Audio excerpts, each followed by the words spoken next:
नमस्कार दोस्तों, आज की इस वीडियो में हम लोग क्लास 10th यूपी बोर्ड के कुछ महत्वपूर्ण प्रश्नों को हल करेंगे जो कि हर साल रिपीटेड होते हैं, जो हर साल आए जाने वाले दोहराए जाने वाले प्रश्न है। तो चलिए इस वीडियो को स्टार्ट करते हैं। इस वीडियो को पहला प्रश्न हमारा है, 1 से 100 तक की सभी प्राकृतिक संख्याओं का योग ज्ञात कीजिए। तो ये क्या, प्राकृतिक संख्याओं का योग ज्ञात करना 1 से 100 तक के। तो प्राकृतिक संख्या होती क्या हमारी, वे संख्याएं जो 1 से शुरू होती हैं, 1 से शुरू होती हैं और चलते चलते कहाँ तक जाती हैं, करते करते यहाँ पे अनंत तक जाती हैं। ये यन क्या हमारा अनंत है, तो यन अनंत तक जाने वाली संख्याओं को कहते हैं प्राकृतिक संख्या। अब कहा है कि इन सभी संख्याओं का योग ज्ञात करना 1 से 100 तक के। तो 1 से लेकर के हमको 100 तक की जो प्राकृतिक संख्याएं हैं इनका योग निकालना है। तो इसका जो योग करेंगे हम लोग 1 2 3 को जोड़ते जोड़ते जाएंगे तो बहुत बड़ी प्रक्रिया हो जाएगी, इसको करने में ज्यादा समय लगेगा। तो इसको निकालने के लिए फार्मूला होता है n ब्रैकेट में n प्लस 1 बटे में होता है 2। अब हमको यन, ये यन है क्या हमारा, जो यहाँ पे ये का ये जो हमारा ये यन है, तो यहाँ पे हमारा क्या है 100 है, जो 100 है ये यन है। तो 100 यन है हमारा, तो रख देते हैं यहाँ पे 100 ब्रैकेट में 100 प्लस 1 बटे में 2। फार्मूला रख दिया। अब इसको हम लोग हल कर लेते हैं। 100 हो जाएगा, यहाँ पे गुना में हो जाएगा 101 बटे में 2। अब 2 से 1 कट जाएगा हमारा 50 बार में। अब 50 में गुना 101 में करना है, तो इसका कर लेते हैं। यहाँ पे हो जाएगा 0 हो जाएगा, यहाँ पे 505 यानी ये वाला आ जाएगा हम लोग का आंसर। इतना आ गया आंसर इस पहले वाले का है। जब 1 से 100 तक की सभी संख्याओं को जोड़ेंगे तो इतना आ जाएगा हम लोग का। अगला प्रश्न है, बिना लंबी विभाजन प्रक्रिया किए ज्ञात कीजिए कि क्या 987 बटे 10,500 का दशमलव प्रसार शांत होगा या अशांत आवर्ती होगी। अपने उत्तर के लिए कारण दीजिए। हमको बताना ये जो संख्या दी है इसको बताना अशांत है या शांत, और बिना लंबी विभाजन प्रक्रिया के लिए। लंबी विभाजन प्रक्रिया क्या होती है, जो हम इस तरह भाग करते हैं, इस तरह लिख करके भाग करते हैं जब, तो इसका जब भाग करेंगे तो ये लंबी प्रक्रिया हो जाएगी। इसको करने में भाग जल्दी होगा नहीं, तो इसको हम लोग कैसे करेंगे बिना लंबी विभाजन प्रक्रिया के। इसको कर लेते हैं, इसको लिखेंगे 987 बटे में 10,500। अब इसको लिखेंगे जो हर में दिया है उसका हम लोग गुणनखंड करेंगे। तो इसका गुणनखंड कर लेते हैं, 10,500 का गुणनखंड कर लेते हैं। 2 से करेंगे, 2 से 5 बार में हो जाएगा, 2 से 2 बार में हो जाएगा, 2 से 5 बार में हो जाएगा, 2 से ये 0 हो जाएगा। फिर 2 से करते हैं, 2 से 2 बार में हो जाएगा, 2 से 6 बार में हो जाएगा, 2 से 2 बार में हो जाएगा, 2 से 5 बार में। अब ये 2 से नहीं होगा, अब 3 से कर लेते हैं। 3 से 8 बार में 24 हो जाएगा, यहाँ बचा 2 यहाँ पे 3 से 7 बार में हो जाएगा 21। अब यहाँ पे कर देते हैं 3 से 5 बार में 15। अब इसको लिखते हैं हम लोग इसी जगह 5 से 1 बार में चला जाएगा, 5 सत्ते 35, 5 से 5 बार में 25, 5 से 1 बार में हो जाएगा, 5 से 5 सत्ते 35, यहाँ पे 7 हो जाएगा हम लोग का। फिर 5 से करते हैं, 5 से 3 बार में 15, 5 से 5 बार में 25, फिर 7 से हो जाएगा, सॉरी 5 होगा 5 से 7 बार में, 7 से 1 बार। तो हर को हम लोग लिख सकते हैं 987 बटे में 2 की पावर 2 गुना में हो जाएगा 3 गुना में हो जाएगा 5 की पावर 3 गुना में 7। अब 3 से इसको काट देते हैं। 3 से देखिए कट जा रहा है, 3 से 3 बार में, 3 से 2 बार में, 3 से 7 बार में। अब इसको 3 से कट गया, देखिए 7 से फिर कट जाएगा, 7 से काट देते हैं, 7 से 4 बार में 28 हो जाएगा, 4 हो गया हमारा। अब यहाँ से जो बचेगा 4 ये 47, यानी यहाँ पे हमारा ये क्या हो जाएगा 9 होगा। यहाँ पे सॉरी यहाँ पे कर रहे हैं, यहाँ पे जो है 9 बार में जाएगा 27। अब देखिए कट जाएगा 7 से 7 बार में 47 आ गया, यानी इसको लिख देंगे हम लोग 47 बटे में 2 की घात 2 बचा है और 5 की घात 3 है, यहाँ पे 5 की घात 3 है, 5 की घात 3 है। अब देखिए जब इस तरह मिलता हर में 2 की, इसको लिख सकते हैं a की घात m गुना में b की घात n। जब इस तरह रहता अंश में, जब ये रहता है कि a की घात m गुना b की घात n है, तो ये हमारा शांत आवर्ती होगा। तो इसको लिख सकते हैं हम लोग, लिख सकते हैं, यहाँ पे लिख लेते हैं, हर को हम 2 की घात m गुना 5 की घात n के रूप में लिख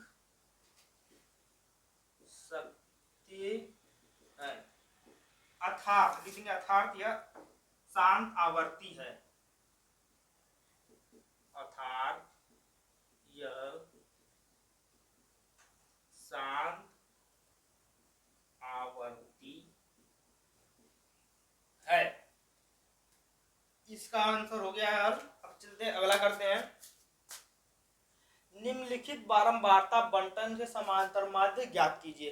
बारंबारता दिया है, वर्ग अंतराल दिया है, हमको इसका समांतर माध्य निकालना। समांतर माध्य निकालने का फार्मूला होता है, समांतर माध्य, समांतर माध्य को हम लोग यक्स बार से दर्शाते हैं, यक्स बार, यक्स बार को बोलते हैं समांतर माध्य। समांतर माध्य बराबर sigma, sigma F I X I बटे में होता है एफ आई। ये फार्मूला होता है, जो हमारे जो बारंबारता होता है उसको एफ आई बोलते हैं, इसको एफ आई बोलते हैं बारंबारता को। तो इसके लिए टेबल बना लेते हैं हम लोग, ये हो जाएगा, ये 2 हो जाएगा, यहाँ पे 3 हो जाएगा हमारा। तो यहाँ पे लिखेंगे वर्ग अंतराल, हो जाएगा वर्ग अंतराल, वर्ग अंतराल, यहाँ बारंबारता, बारंबारता एफ आई हो जाएगा, यहाँ पे हो जाएगा एक्स आई। अगला एक कॉलम और बनेगा यहाँ पे एफ आई इंटू एक्स आई, क्योंकि हमको यहाँ पे एफ आई इंटू एक्स आई चाहिए। तो वर्ग अंतराल हमारा दिया 0 से 10 दिया है, 10 से 20 दिया है, 20 दिया है, लिख देते हैं 20 से 30, 30 से 40, 40 से 50। अब एफ आई वर्ग अंतराल हमारा दिया 8, 12, 10, 11, 9। एक्स आई कैसे निकालते हैं?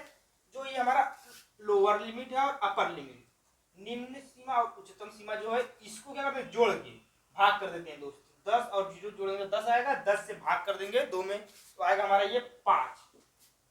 अब अगला 20, 10, 30 और भाग करेंगे 2 से तो 15 आएगा, ये 15 आ गया। अगला आएगा 25, फिर इसका अगला आएगा 35, इसका अगला आएगा 45। इसको जोड़ लेते हैं, एफ आई, यहाँ पे सिग्मा हुआ, सिग्मा, सिग्मा का मतलब होता है जोड़, तो हमको टोटल एफ आई को जोड़ लेना है। तो 12, 8, 20, 10, 30, 10, 40 और एक यहाँ पे 50, ये आ जाएगा 50। एफ आई, सिग्मा एफ आई हमारा आ गया 50। अब इसका गुना करके लिख लेते हैं, 8 पंजे 40 हो जाएगा, 15 दूनी 30, कैरी 2 हो जाएगा, 15 कम 15, 16, 17, 15 दूनी यहाँ पे कैरी 3 आएगा, 180 हो जाएगा। अब 25 का यहाँ कर लेंगे तो 250 हो जाएगा। 35 से कर लेते हैं, 11 25 55 का 5, कैरी 5, 11 33, 5 38, इतना हो जाएगा। अब इसका कर लेते हैं 45 का, 9 25 कैरी 4 आ जाएगा, कितना आएगा 405। अब इसका योग कर लेते हैं, इसका योग कर लेते हैं, कितना आएगा इसका योग हम लोग कर लेते हैं, 5 5 10 का 0 हो जाएगा, कैरी 1, 4 8 4 12, 12 1 13, 13 5 18, 18 8 26, 6 कैरी 2, 2 1 3, 2 5, 5 3 8, 8 4 12, 1260 आ गया। अब इसको यहाँ पर रख देते हैं हम लोग, तो सिग्मा एक्स बार बराबर सिग्मा दिया, यहाँ पे टोटल निकल गया हमारा, ये 50 निकल गया। Sigma F I into X I क्या दिया हमारा, sigma F I into X I 1260 हो गया, 1260 हो गया है। अब यहाँ पे रख देते हैं, नीचे बटे रख देते हैं अपान में 50। अब इस 0 से 0 कट हो गया, ये 5 है। अब 5 से इसको भाग कर लेते हैं, 5 दूनी 10 हो जाएगा, बचा ये 2 और 6 26, 5 से 25 बार में दशमलव हो जाएगा, यहाँ पे 1, 5 से 2 बार में चला जाएगा, 5 दूनी 10। ये जो हमारा आंसर है इसको लगभग में लेते हैं, लगभग में लेते हैं इसको, ठीक। तो हमारा यक्स बार समांतर माध्य बराबर आ गया 25.2। अगला प्रश्न है, 10 सेमी की त्रिज्या वाले एक वृत्तखंड की जीवा ए बी वृत्त के केंद्र पर समकोण बनाती है। दीर्घ वृत्तखंड और लघु वृत्तखंड का क्षेत्रफल ज्ञात कीजिए। कहा है कि एक वृत्त है, तो इसका फिगर बना लेते हैं हम लोग। एक वृत्त है इस तरह,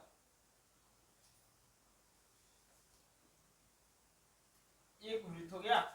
अब कहा है इसके केंद्र से एक जीवा ए बी है, एक जीवा ए बी है। जीवा ये हमारा हो गया ए बी, इसका केंद्र ओ हो गया। अब कहा है इसकी 10 सेमी त्रिज्या वाली, 10 सेमी त्रिज्या का है, तो इसको यहां से मिला लेते हैं। जब ये बन गया 10 सेमी, फिगर बन गया हमारा। अब इसका आंसर बहुत ही आसान हो जाएगा हल। तो ये कहा है 10 सेमी त्रिज्या, ये 10 सेमी है, ये भी 10 सेंटीमीटर है। यहाँ पे कहा है थीटा, ये 90, जो कोण क्या है 90 अंश का है। तो जो लघु वृत्त खंड है उसका क्षेत्रफल ज्ञात करना, जो दीर्घ वृत्त खंड है। तो निकाल लेते हैं हम लोग पहले लघु वाले निकाल कर। लघु वृत्त खंड का क्षेत्रफल बराबर लिख लेते हैं। लघु वृत्त खंड का क्षेत्रफल बराबर हो जाएगा जो हमारा ये लघु वाला, ये इसका फिगर अलग से बना लेते हैं। जैसे ये लघु वाला है हमारा, ये हमारा जीवा है।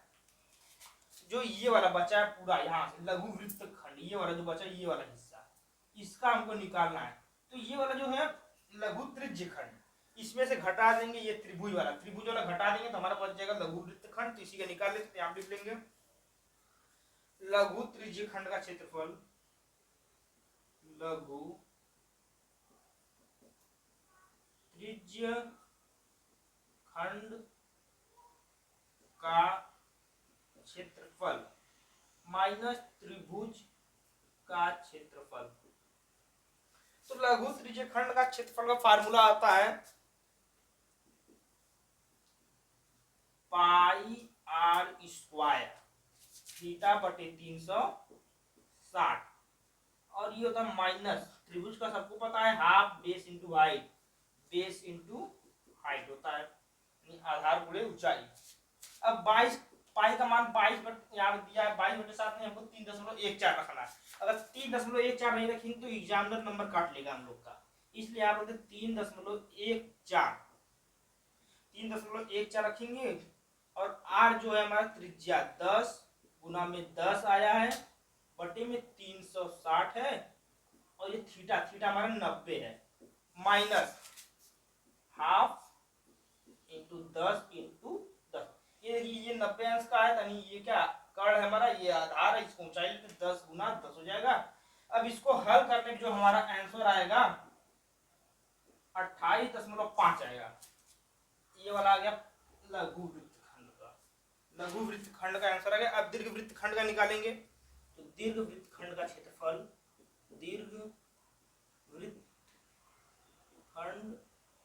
का क्षेत्रफल, जो दीर्घ वृत्तखंड है, जो ये वाला बन रहा है यहां से लेकर के ये पूरा, तो इसका निकालेंगे। जो वृत्त का बन रहा है वृत्त वाले में से इसको निकाल देंगे तो ये पूरा निकल जाएगा हमारा।